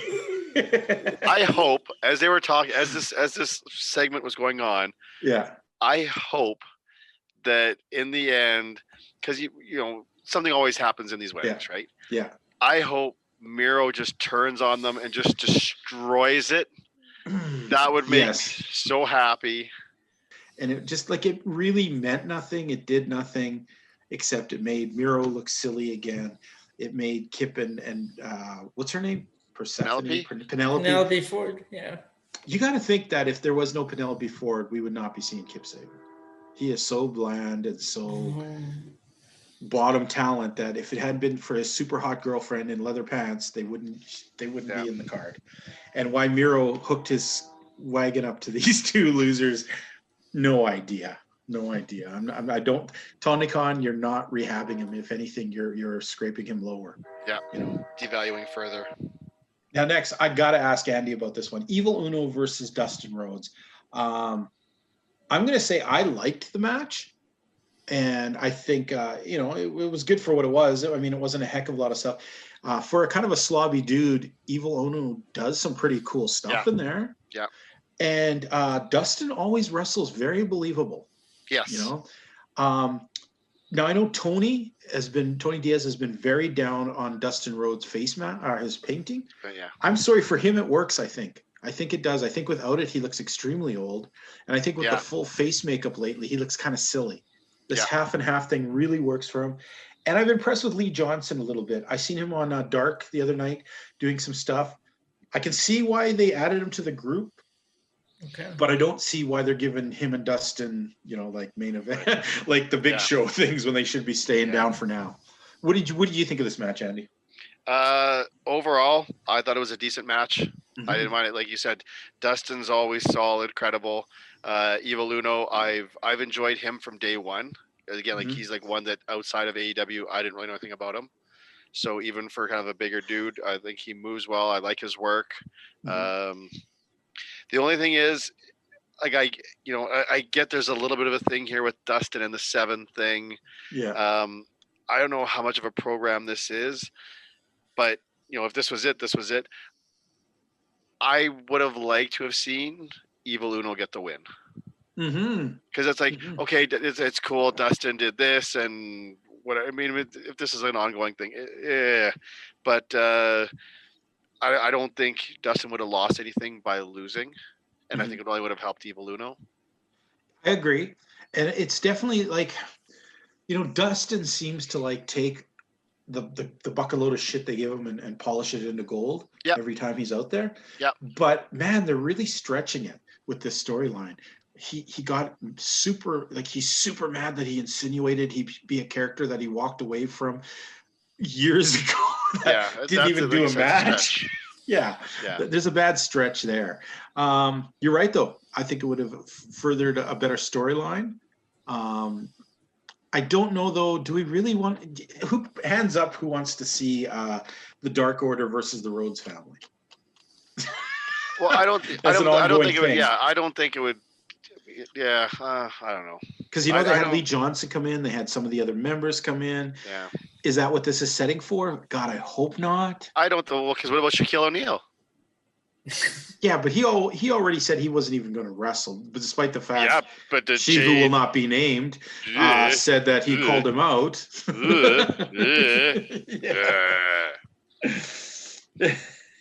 Who knows? I at the end of the day, though, like, like I said, I still think that Uno could have had the win, and that could have been a little something for Dark Order, and whether it was whether it furthered anything or it's just like a tough loss for Dustin. I don't think it would have hurt him any. Well, it's not like 5 and 10 are ever going to get it. Elliot, did you like the match? Okay. I don't like any of the other Dark Order matches, but this one I didn't mind it. The story behind the lead up to this match we already talked about. But other than that, I was fine with this match. Okay. I just want to say, like, when you're using like a blip of a storyline from like 20 years ago, when probably a lot of the AEW fans either weren't born or were like 5 years old or younger. Yeah. And not only that, Andy, here's the point of Dustin Rhodes wasn't exactly a main eventer guy during this time. He was just another dude. Here is like a segment. I mean, we have probably forgotten more garbage segments they've ever did on WCW than we can remember. Yeah. So this was pretty like scraping the barrel for an idea of why to have this match. Yeah. I would have preferred it if the match had just been because of the recruitment. They didn't even have to bring up the 7 crap. He should have been mad that they tried to recruit him. Next, I'm going to think, I like this. This is the most I've liked Shawn Spears in a real long time. I thought this was a damn good interview with Yep. Tony Schiavone. It kind of had that enough of an inside feel to get everyone excited, but a Yep. realism to it Yes. that was kind of cool. And I love Tony Schiavone calling him out, saying, hey, do you think it might be you? And then Shawn Spears stopping for a minute and going, yeah, I've thought about it, but I think you're a piece of shit for bringing it up. I want to contrast this from last week from a clip they had on AEW Dark, where Shawn Spears had come out to say something, and Britt Baker has some kind of ridiculous The Waiting Room or some little show she does during it, and she gives the mic to Shawn Spears, who talks for like 10 seconds before Scorpio Sky grabs him and throws him through the wall. Runs him over the couch and through the wall. Well, I think I saw wall. that, and Britt was apologizing to Shawn Spears about that. Everything that happened. Yeah. So she was the little So okay, but I liked it. Andy, you were agreeing with me on this one. I agree with everything you said. The only thing that to me disappoints me a little bit, not so much in the promo or the segment itself. It was just like, okay, and then maybe there's something that I've missed, or because it was on Dark, but it's almost like, okay, well, if he's doing this and he's not happy with the way things are going, he kind of denounced the whole glove thing. So does that mean he's done with Tully too? I was wondering about that. There was no explanation, and I have no clue if he's still with Tully. Yeah, I would assume not, but I mean, from our, again, and I hate doing the fantasy booking thing, but I mean, we had the idea. It's like, okay, well, if he joins the FTR and then maybe they form up a group or something like that. I mean, I'm curious to see what happens, but I don't know. Maybe this is time for something different. But the promo was great, believable. Like you said, this was a good piece of business. I really liked it. All right, and I'm curious to see where it goes. Elio, you look like you wanted to interject there. No, I was just gonna say I was gonna agree with Andy. This is the best that I've seen from Shawn Spears. I really like this promo. Yeah, I was surprised because I've not been a Shawn Spears backer for a very long time. This I enjoyed. I really did enjoy. Okay, we go to the back. This was sort of weird. It was like just before they're going to walk out to the match, Dasha goes to interview Hikaru Shida, and Abadon attacks her. Okay, then instead wait. What did she do? She attacked her. Well, it's like she ran into her once, and then she started running in place, waiting for somebody to hold her back, and there was nobody holding her back. Well, this is where it gets to the worst part. Like, this has just got even worse. Is okay. So you have a camera crew back there, and you're the champion, and you're going out to a match. This woman attacks you, and instead of dealing with her, going after, you're holding a fucking stick, for God's sakes. Instead of doing anything, you let the guy break it up, and then you walk out and stand there calmly while they play your video, and then you walk out to your next match. I'm sorry, if somebody's attacking me now, they're pretty damn sure they're coming after me later. I think I'm going to take them out now. And wasn't it like a week or two ago? Wasn't we just we heard a noise and she was getting all skittish and scared? Yeah. She's literally 5 feet from you, and now you're not worried? Yeah. There is just no logic in that part of the thing. I did not like that. It made Shida look extremely stupid, and it made us seem stupid if we didn't think that Abadon was going to come back later on into this thing. But it also, to me, it's like, you've gone from one extreme where it's like, oh, there's like a bump in the dark, and now I'm scared, crapless, to, okay, she just attacked me, but okay, somebody's got her. I'm good now. I can stand here and not be worried at all. So it's like, Michael Takazawa. Yeah, if you're not worried about her, then why would I be worried about her?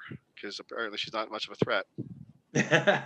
Now let's talk a little bit before we get into Abadon coming out. Alex Garcia. Now, Andy, you said you enjoyed this match, and I want you to tell me why. And I got to say, after the shitty performance I thought she did on Dark, I thought this was actually a pretty good match with Shida. Yep. And again, I don't watch Dark, so to me, this was my first experience seeing her. They mentioned, that she'd beat somebody, I think, and that's how she got the opportunity for the match. And as far as women's matches go lately, to me, this was one of the better ones. Like, Mhm. she seemed to work well with Sheeta. Her stuff looked decent. I don't remember anything. Nothing sticks out to me that glares. I'm like, No. not like watching like a big swole match where it's like, oh, Yeah. it was, it was all right, and I was okay with it. Obviously, Sheeta's going to pick up the win, but Mhm. a respectable performance from Alex Garcia as far as I'm concerned. Or sorry, Alex Gracia, because it wasn't Garcia, it was Gracia. Yeah. Yeah, it's Gracia. Yeah. Elio, before the whole Abadon thing, what did you get out of this match? This match, I like this match. Didn't like the ending. Okay. This was one of the better women's matches that we've seen on AEW. Well, I'm gonna counter saying I didn't mind the actual ending of the match because, Sheeta comes out, Abadon comes out of the thing she's standing, snarling, whatever. That part I was fine with, but the whole part afterwards. Yeah, but give Sheeta credit. It looked cool that she came over, whacked Abadon, then ran in the ring, delivered a running knee, and took the pin. And then picked up the thing and did her pin, and then took her stick, walks out, and she starts poking Abadon like she's like, I don't know. Out of a horror movie. You know what? I know how to say this, because this is going to sound terrible, but you ever go to Walmart, guys, and you see like an inappropriately large woman wearing super tight pants and like her belly's hanging out, she turns around and, her big white belly's hanging out, and you're thinking it doesn't matter if she's fat or not, but really nobody needs to really see anybody having their parts hanging out. Abadon looked horrible laying back in all her tight clothing with an extremely big white whale belly laying there, and then Sheeta poking it to see if the whale is alive on the beach. That was terrible. I'm not saying anything bad about, like, people can be big or small or whatever size you want, but come on, if you're going to throw a lady into super tight pleather but have her with an extreme white gut hanging out, that just is distracting and gross, and no one wants to see it no matter who you are. And that's what we got with Abadon tonight. She looked like a mess out there. And then she pulls off this horrible bite the neck thing that Shayna Baszler did on Becky just recently. And then, Sheeta comes back and there's blood everywhere. And you're just like, they even did it terrible. It didn't even seem anywhere as real as the way they sold it on the WWE's version. Guys, I know you were kind of hot, and I mean this hot on the idea of Abadon. We were high. We had high hopes. Do you still have high hopes after this, Sandy? I am greatly concerned. Okay. And that's just putting it mildly. From the pre-match, and because I have to remember it's an audio show. So yeah, the quote unquote air quotes attack to the post match, when she was down and then doing the poke, and then the way she gets up, like I said, and the bite was bad. I mean, like the actual visual, the close up that they had of her doing it, because they kind of had it where you can kind of like see her face, like over the shoulder. Over the shoulder, looked good. Mm-hmm. For what it was, looked good. But then when she pulls away, I mean, you talk about all the blood stuff, but really you didn't see much because the entire time she'd have just kept her arm on it. Yeah. And you didn't which I get, because if you're hurt, you're selling, you're going to keep you're going to keep hands there. But for the television audience, for that visual, I would think somebody would have instructed her to, if depending what they, maybe they instructed her not to, because it was just whatever makeup came off of Abadon's face and that was it. Yeah. But looking for the visual, there should have, we should have seen something. Yeah. But no, poorly executed. Yeah, so I'm at this point now, the original high hopes that I had for Abadon and what they could do, like, to me, she needs to be short, needs to be sweet, right now needs to be protected / heavily produced. At least that would be my thought process if I was going to try and make a serious go, like a legitimate go with this character. Mm-hmm. If we're going to compare it to kind of the goth, mythical, Sting, Undertaker, like that. And to me, it's just going downhill fast, unfortunately. Yeah. Elio? Yeah, for me, Abadon was hot in the beginning. I was looking forward to seeing where they go with this character, but now I've gotten lukewarm after this presentation tonight.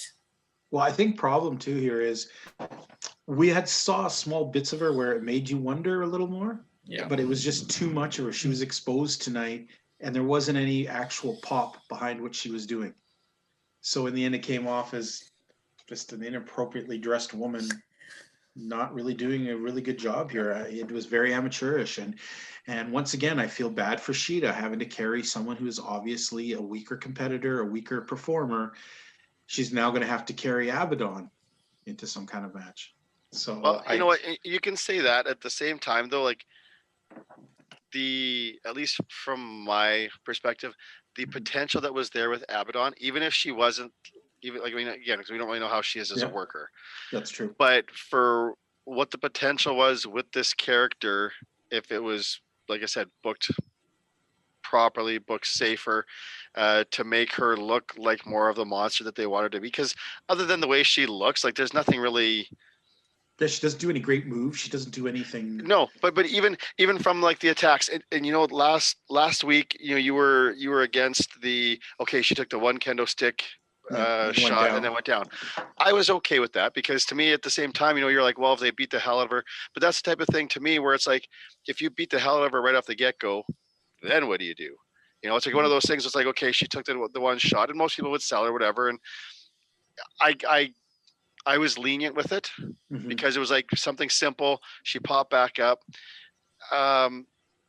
You know, that's what we needed again. Like the biting thing, like, you know, she got knocked down and she kind of waited.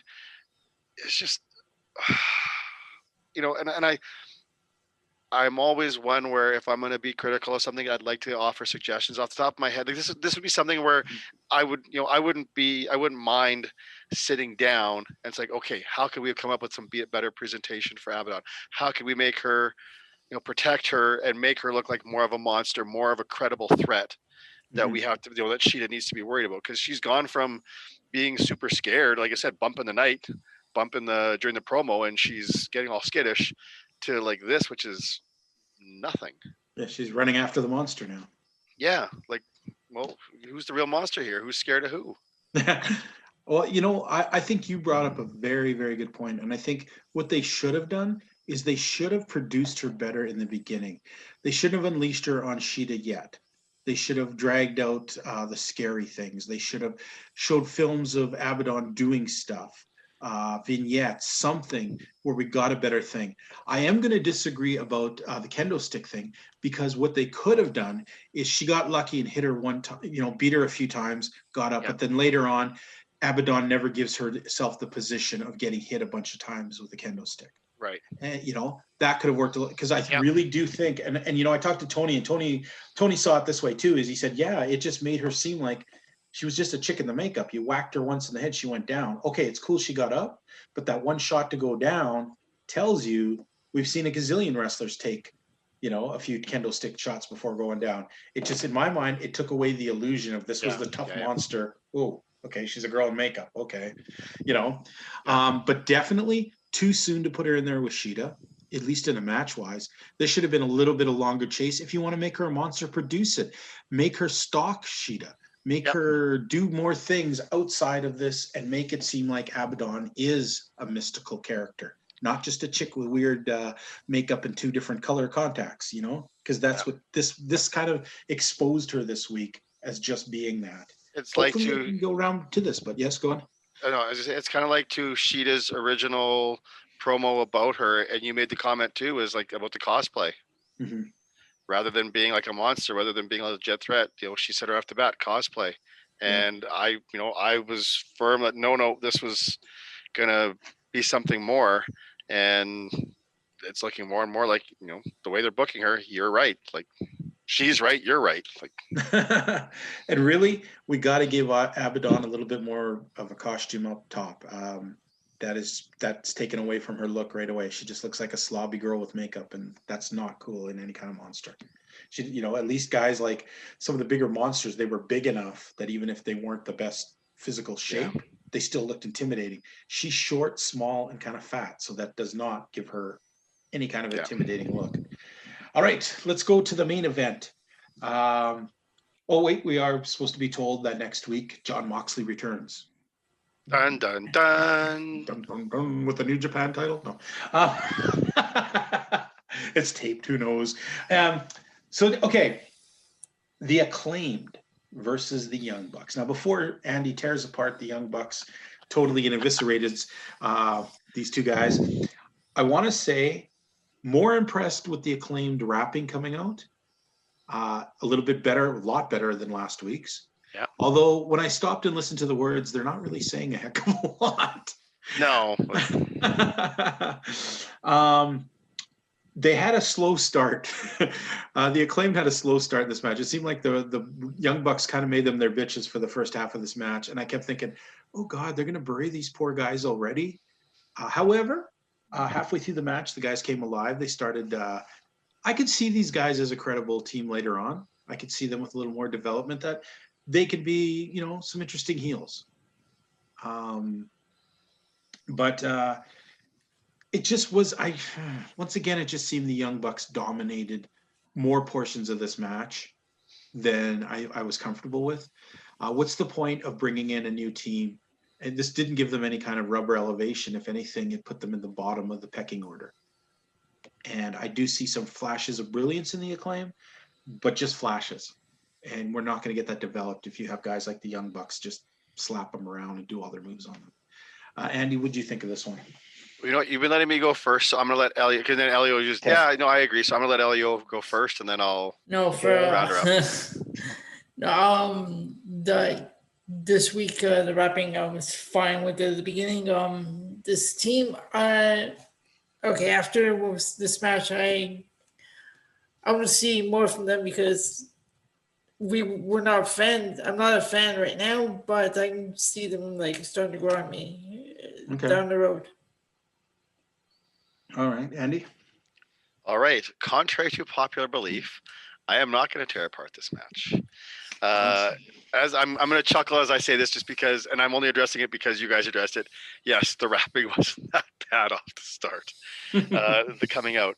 I didn't mind the match because to me, where you say like the slow start, that actually stood out to me. That it was more just simple back and forth tag team wrestling versus going 0 to 100 in 2.5 seconds. Okay. So I like that there was to me, there was a bit more of an arc, a bit more of a build with the match. Okay. I mean, they still got into all the crazier stuff and I was okay with, because I you and I, I don't say we bump heads, but we I think we have a little bit of differing views on kind of with the rubs and stuff with the guys coming in. And I wasn't expecting this to be a rub. I was expecting it to get some exposure.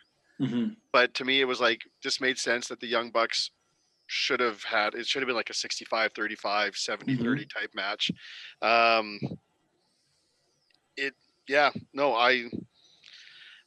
I'm going to bypass just some of the other stuff, but overall, and some of the big double team moves, they had the partners coming in, breaking stuff up. That makes me happy. And that's where I get into an issue with a lot of these big double team, super duper moves is they do this and guys kick out. It's like, well, then you're not very good with that move and really So if guys are coming in and breaking up pins, that makes a lot more sense to me. I still watching it though. I can still see where I think Top Flight is better than Acclaimed. But the guys are there. The potential's there. So you know what? It was a good showing for the Acclaimed. My 2 points of contention. One, when they were do the Young Bucks, do they often use the kind of the sharpshooters? Is that yes. a normal thing for them? Okay. Yeah. Maybe this is me. This is a little old school. Maybe it doesn't matter. But with Sting being there now, I don't care if he's in the ring or not. Don't use it. Don't use it. And why they don't even need to use it. No, they don't need to. And with this Tony or JR, where it's whether you call it the sharpshooter, whether you call it the Scorpion Deathlock, to me that's trivializing it. Yeah. And when you talk about stuff about Excalibur, kind of knocking stuff down a bit, to me that's okay, well that's Sting's big move. Right. And you're there doing it, and you're like, oh, well, whether you call it this or this, it was Ricky Choshu who did it first. Yeah. Okay. Well, you make up a good point too. If Sting wasn't there, then it's perfectly fine to call it the sharpshooter because you're elevating it to the thing of a legend. Yeah. But now that Sting's there, you're undercutting him by calling his move by some other legendary persons. From now on, it should be just it should be the Stinger thing, like it shouldn't be. That's what I'm saying. And who knows? Being these guys, and again, that's just my thing of just being old school. Maybe they don't care. Maybe Sting was like, "Yeah, go ahead, use it. I don't care." But to me, it just like no, like you guys have such an abundance of an arsenal. You got 800 other moves you can use. Yeah. Leave that one for Sting. So there was that. The other thing I didn't quite understand, and in my head, I'm trying to figure out, okay, well, how am I suspending my disbelief here? Is so the ref gets knocked out. Cool. Yes. Fine. They bring in the boombox. They hit the young buck with the boombox. The other ref comes in, and I'm thinking, okay, so is he going to come in and, they go for the pin. It's like, well, shouldn't they disqualify them for using the boombox? Yeah. And instead he made the cover. So I'm like, okay, so is it in my head? I'm like, okay, well, how do I validate this? Well, so they're watching backstage. The super kick happens. The ref goes down. Someone says to the other ref, hey, quick, go in there and take over. So that must mean he has to go away from the monitor. And in that time, he misses the boombox shot, but gets there in time for the pin. That's a lot of disbelief to be suspended for sure. So, yeah, and again, maybe that's just me, but like from trying to make, as I often try to make sense out of a nonsensical business, if the ref was coming in, like for me too, I had a problem with the whole ref bump thing too. I was just like, it would have made more sense for me if they kicked the ref, he went down, they do their little stuff, the young buck kicks out of it, the referee groggily wakes up to them doing the BTE to finish. Yeah. You didn't need that second guy in there because it brings up a whole kind of things. He was backstage, but he saw them hit somebody obviously with a large weapon, but he's still going to go out and do the count. Well, yeah, I think it's what I said. It's that's I bet you that's how they're justifying it is. Well, you saw him get kicked out, and by the time you ran from the monitor to inside the ring, all you saw was the pin. You didn't see the boombox. Yeah, right. Not good. What did you think of this match, Elio? I already did mine. He already did his, remember? Yeah, because I deferred. Yes, you let him go first. Okay. Yes. So yeah, and I guess what I'm trying to get at too is to bring that up about the rub is you're going to highlight someone if you give them a top team. You're trying to give them a rub if you give them the champions in their second weekend. That's what I was saying, and it didn't come across. And I had no problem with the pace of the match at the end, but I did have the problem is I had kind of wished. I don't mind that the Young Bucks get 70% of the offense in. I don't mind that. Yeah. From a bad guy team, though, I need that 30% to be in a row and to be like they're cheating to get it and they could pull the cheat off anytime. And right off the bat, they should have done something nefarious. And then the Young Bucks work back up the hill and their obviously better skills take over. It just the beginning felt a little stilted to me. Like, okay, these poor guys are just in there. They're obviously, the Young Bucks are showing you, even as bad guys, cheaters, these dudes ain't that good because they're just getting their ass kicked for the first third of this match. And they're doing nothing but taking a beating, Yeah. And as bad guys, they don't really seem to do a hell of a lot of cheating except at the end with the boombox stuff too. Yeah, they have some attitude and they rap and so they're just bad boys who are up to no good. Yeah, exactly. You kids get out of my yard. Anyhow, overall, let's take a look at this week. Spin the wheel. Let's rate this week's on our report card rating. We're going to start off with Elio so he can't glom off of either of us. Elio, what kind of... Wait. I don't know what you're talking about. Just go, man. Just go with it. Just go with it. How are you gonna rate this week's Holiday Bash? Okay, there was some up, some down. I'm gonna go with in the middle B. Really? Okay. Andy, and I kind of wish it was Andy's Elite Holiday Bash instead of what we saw, but I'm kind of torn here. Mm-hmm. And I'm going to say that maybe I'm going to be a little bit influenced by Elio's pick, and just because it's the holiday season, I'll say I originally was going to say a C+, but I'll give it a B-.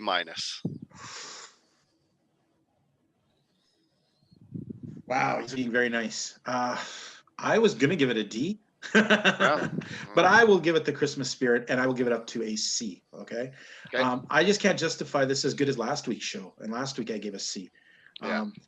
There's just too many glaring problems. There was some good stuff, but I mean, there's things that really were badly destroying for characters in here tonight. Abadon took it badly for this one. So yeah, overall, I guess what do we got here? A B, a C. Did you say C plus? No, I was saying B minus. See, now I'm getting torn off. Yeah, because I said because of Elio here, it's the holidays. Okay. I upgraded from C plus to B minus. B minus. He gave it a B. I gave it a C. So I guess B minus is probably the average. The average between the three of us, and I think that's highly high for this week's episode, guys. Yeah. I'm even now as we say, I'm looking back through my notes. I'm like, okay, well, like this match wasn't too bad. And you know what? There wasn't any of this week. Cody's extremely 12-minute entrance. You are both right. No audio issues, and I want to give one quick thing though. Last week's audio issue that we hopped on, I read some stuff about it and realized there was no way they could have saved that audio issue, because it's extremely hard to walk over and start talking to people on a mic when you don't have a mic, and that's what FTR tried to do. They tried to grab the mic and start into it. And as a guy who's done this stuff, I know that you can't actually do that unless you're wearing a mic. So that's why it came off bad. So I'm not really going to give them the usual, oh, come on, guys, get your shit together, because nobody could have done that. Even in the WWE, if you'd walked over and tried to talk like that with the mic, what they tried to do, you would have came across just as shitty sounding. So let's give them some tech for that one. I got to tell you guys this, though. Oh, sorry. Are you you're going to hold then on your B minus? Yeah, no, that's because that was regardless. Like there was no audio issues, and I get everything was, this was a taped episode, so there shouldn't have been really. Yeah, especially a taped episode. Holy crap, they would have got a bad mark from us. Last thing I'm going to say to you guys is, there is this horrible. I don't even know how to describe this. There was this kind of setup on Dark last night where Britt Baker's doing her thing, and she starts interviewing Frankie Kazarian, and Frankie is mad. Okay, remember that little dissension last week between him and after he lost to the Acclaim? He was pretty mad at Christopher Daniels. So he gets out there and he starts saying, you know what? There was one loser for the night, blah, blah, blah, blah, blah. And you're like, oh, where's this going? Christopher Daniels comes out and he starts talking to him. And Frankie's getting madder and madder. And it looks like he's ready to just cut bait with Christopher Daniels. And then he apologizes. He apologizes for letting Christopher Daniels down and not helping him out. And Christopher Daniels looks at him and goes, you know what? You're wrong, because it was my fault we lost. And I've lost the fight. And I'm sitting there going, what the fuck are we watching? Are they both Canadian? Yeah, it seemed that way, huh? Sorry, eh? No, I'm sorry, eh? No, I'm more sorry, eh? And then they use that opportunity to turn around and tell Angelico and what's his goofy partner? Jack Evans, that they're going to kick their asses in the ring SCU style next week on Dark. Wow. I was, even as a Canadian, I was uncomfortable watching this terrible exchange of stuff. It was like high school acting class again. It was pretty bad. But folks, we're going to wrap this up. Andy, you want to wish some Merry Christmas to all the people out there? You got anything you want to throw at people? Whether it's Merry Christmas, Happy Hanukkah, Happy Kwanzaa, whatever it is you celebrate, I wish you and yours the very best during the holiday seasons. Best wishes for the rest of the year. And thank you for supporting and listening to the WPOV network. All right. Elio, got some wishes for some people out there? Just have a happy holiday, and hopefully next year we even better, because this year was just crap. No kidding. You know what, folks? We want to wish you guys a Happy New Year, Merry Christmas, all the holiday stuff. I know it's going to be tough. We're all stuck at home. We don't get to have many guests and stuff like that. And, Elio said we hoped it was a better deal. Well, it's hard to be any worse than this, I would think. This has been a pretty rough year. Yeah. But as Andy reminds me, don't just be so happy because the New Year's coming. Doesn't mean it's going to get any better, but at least not right away. But you know what? Be good to each other as much as you can. We're not outside too much being able to be dicks to each other, but hey, why don't we try not being dicks to each other on, I don't know, the interweb for a little while? Do we really need to jump down each other's throat for anything anybody says on an opinion page or a nice post? I'd hope not. But all I can say is all of us here at WPOV Wrestling, we had a great year, talking a lot of stuff. We hope for the coming year for even more. We have some fun guests lined up on quarantine. We have some cool things to talk about, and we still have hope that AEW will still continue to get better and go up that ladder of success. We want to thank you guys all. Tune into all of our shows. Enjoy it. Be part of the thing. Write in. Hey, you know what? We even sell t-shirts. I forgot to even mention that. www.prowrestlingtees.com/WPOV Wrestling. We have 4 different designs available. All of the money that we raise, they're $19.95 each. Buy US them. dollars. US dollar. So that's 174 American. Anyhow, Canadian, sorry. All the money raised helps go to funding the show and to make it even bigger and better. And Andy needs some new shoes, baby. He's been gambling. And anyhow, folks. I gamble every day when I wake up. Yeah, me too. I'm still alive. No one's murdered me. I gamble when I walk outside, actually. Anyhow, we want to wish you guys a great holidays. And Elio, say goodnight to the good people. All right, for the legend TJ Logan, the new WPOV pay-per-view points game champion, the Lone Wolf Andy Anderson. I'm the gentleman Elio Canella, saying we'll talk to y'all next week.